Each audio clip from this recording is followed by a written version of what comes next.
WFUV, which is a listener-supported NPR station in New York, based at Fordham University in the Bronx. And it was a week or two, as I recall, before their debut album, Sigh No More, would be released here in the States. Like you, I only had to listen to it once to go, holy cow, I love these guys. And we've been friends ever since, and that's now 10 plus years. So truly honored to be here tonight with you in this beautiful room and with the gents.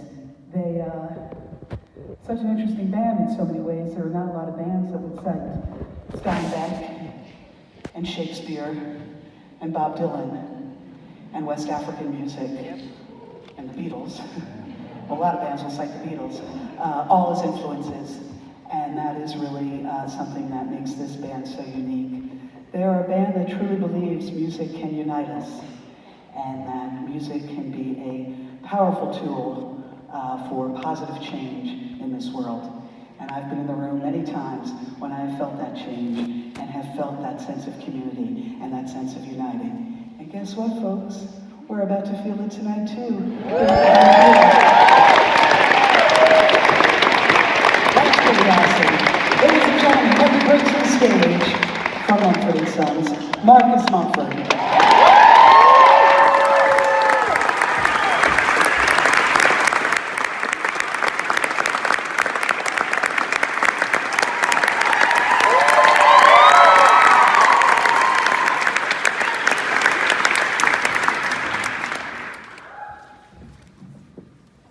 Good evening. This is so serious.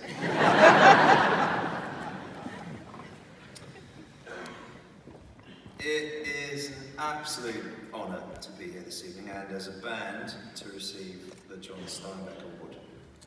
To stand before you and join the illustrious list of former recipients, including many of our other heroes from Baez to the Boss, is for me at least the honor of my professional life so far.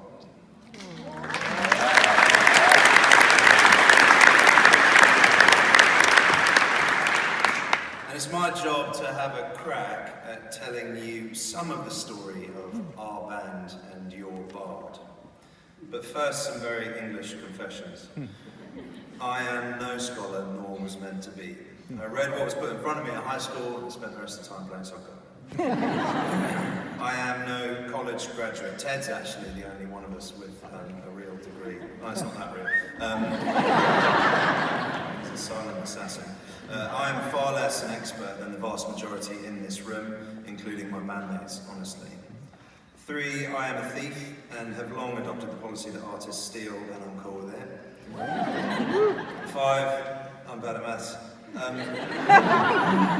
And this is the big reveal, I am an American citizen. I was born in California, no less.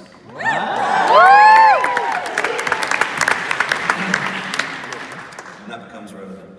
But I'm here to explain what it is about John Steinbeck's writing that has led us here tonight, led us to adapt the way we think about the world, led us to adopt some of his values and examine his principles, and to recognize his influence over our artistic and social choices. America has always been romantic to me. The place of my birth, the backdrop for my favorite stories, the place I left behind but come back to again and again. The place I'm always an outsider but I'm always at home. I'd skipped Steinbeck's America by growing up in England and found myself immersed in it after school and felt I'd stumbled on a secret. Our favorite books always feel like they were written just for us and are often read in secret and passionate fervour. To quote Nelson Mandela, I would say that when I closed the grapes of wrath, I was a different man. Despite being born in the States, I grew up in a family fairly harmless, comfortable, though not affluent part of southwest London. After high school, I'd spent some time living and working amongst a community of heroin addicts in Hong Kong. Ex-triad gang members and sex workers, people so noble and inclusive, but also so downtrodden and desperate, abused and taken advantage of by the powerful. Steinbeck's depictions of downtrodden communities in other times and places resonated particularly loudly in my mind at that time. Taking an unvarnished look at cruelty and injustice, I came to find essential to Steinbeck's vision, and it is precisely this which Ben and I discussed at length as we sat around his piano shortly afterwards and wrote our first song inspired by Mr. Steinbeck, called Dust Bowl Dance. The commodification of people, the autocracy of the market and the anonymity of the state, the degradation of community, the dismissal of the local and the devaluation of the rural, the rage that burns underneath injustice. We metabolized all these ideas and wanted to tell a story of the perseverance of the human spirit amidst the tragic. At the center of it all, there was that glittering instrument, the human soul. That leads me to the first of two themes in Steinbeck's work that I want to recognize for their importance to us and then their effect on our life as a band. I'll speak for about 4 to 8 hours, if that's right. I'll try and keep it brief. Number one, loving our neighbour. Like Mr. Steinbeck, I grew up in the church with a faith background, something not a million miles from his Episcopalian upbringing. Somewhere at the core of it, I knew there was the central greatest commandment from Jesus himself, a commandment to love God and to love your neighbour. A commandment I thought to have taken fairly seriously, as I know Mr. Steinbeck did. And you see it throughout his writing, an awe of nature, of love, of creation, of the numinous power which C.S. Lewis was talking about in The Problem of Pain. But it was the practical, the focus, the human, the concrete, which grabbed Steinbeck and me as well. From East of Eden to Grapes of Wrath, Tortilla Flat to the Pearl, the notes change, but the melody remains the same. Our welfare simply is wrapped up in the welfare of the other, and we do not have a choice about it. Isolation and loneliness in communities is the death of them. A truly common life is something worth nurturing, and it demands attention and effort. That insight led me to a second, the importance of intentional listening. This seems to me something that John Steinbeck clearly found so crucial before he wrote or spoke, granting others the space to speak from the place that they're in, allowing others to narrate the world they inhabit without needing to put them in a box of your own making, resisting the noisiness of the world that flattens out our differences or explains them away. This is the work of patient observation, the practice of sustained attention. The quiet keenings of Kino in the Pearl, the muted musings of Lee in East of Eden.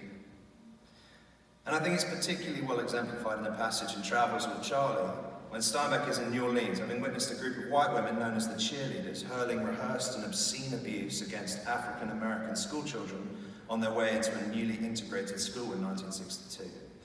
Afterwards, in a state of shock, I think, he is sitting with his dog Charlie by a riverbank when he comes across a neatly dressed local white man, well along in years with a Greco face and fine, wind-lifted white hair. He asks him to join him for a coffee, and they sit to talk. As Steinbeck asks about the atrocity he's just witnessed, he says this: "Can you see an end?"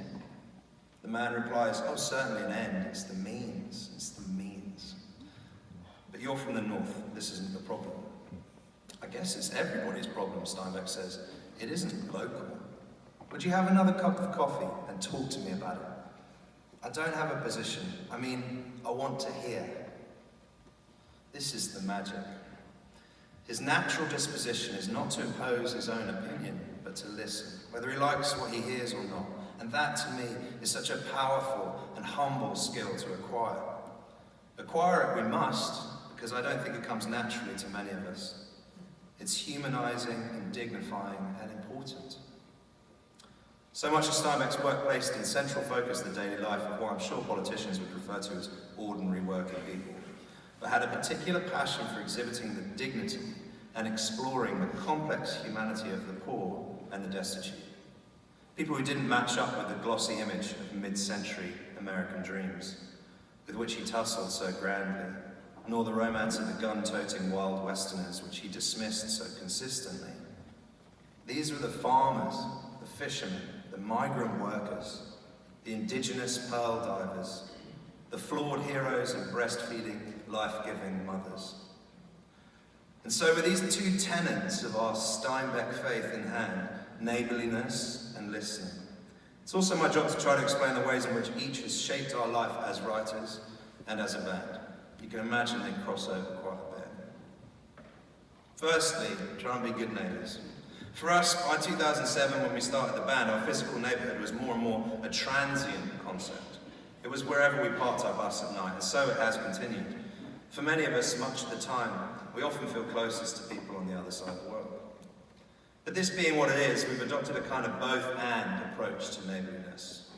You You don't get to not know your octogenarian widow next door neighbour's name just because you retweeted about the death toll among children in Gaza. And this is why we've been supporters of the ongoing work at Grenfell Tower in London. While we were recording close by, a high-rise tower block in the neighbourhood in which we started the band and in which I still lived burned to the ground, killing 72 of our actual neighbours. I could see the tower burning from my apartment nearby and went down to volunteer like everyone in our community did. This brings me to the effect on us of this second theme, this intentional listening. It's a long and ongoing story which I won't do justice to here and now, but what became clear in the immediate aftermath of the Grenfell Tower tragedy is that there was an endemic problem of voicelessness in this part of our community, or rather, the voices of the marginalised were left unheard. Right on the doorstep of the famously wealthy Notting Hill, Grenfell Tower was occupied by residents all too often failed by both the market and the state. What became remarkably clear when the flames were out was the importance of listening. Everyone was running around trying to act, but not enough of us were just listening first. People started pouring forth their stories, and the more we listened, the more we simply had to stick around.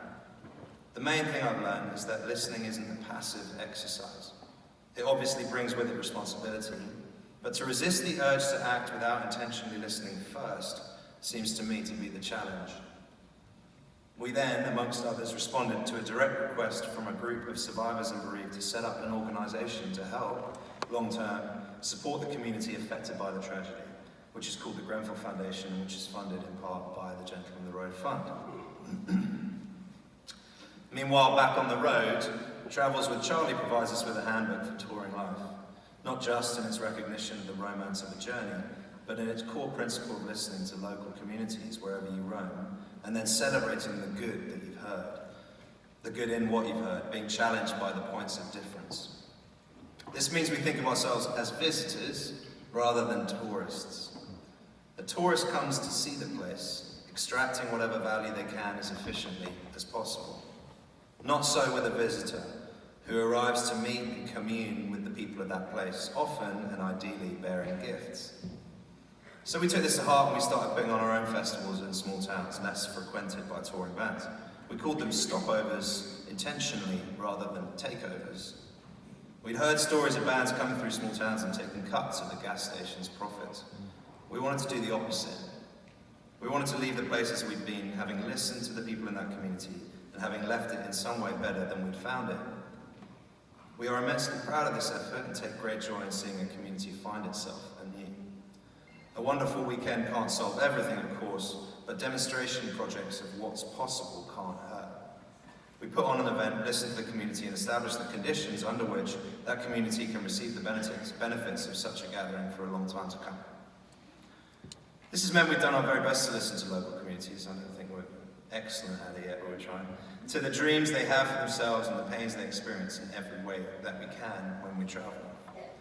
And this I credit in some large part to Steinbeck, with my role as an ambassador for War Child UK and children in conflict in the US. I've been privileged enough to visit communities on multiple trips to Gaza and Jerusalem, Iraq and Jordan, and to the Central African Republic. By listening to the people of those places, we've borne witness to the work being done to support children in conflict, which the Gentleman on the Road Fund now supports wholeheartedly. On my first trip to Jerusalem, I met a mother who had lost her son, who told me, please just listen. Don't try to fix anything while you're here like everyone does. Just listen.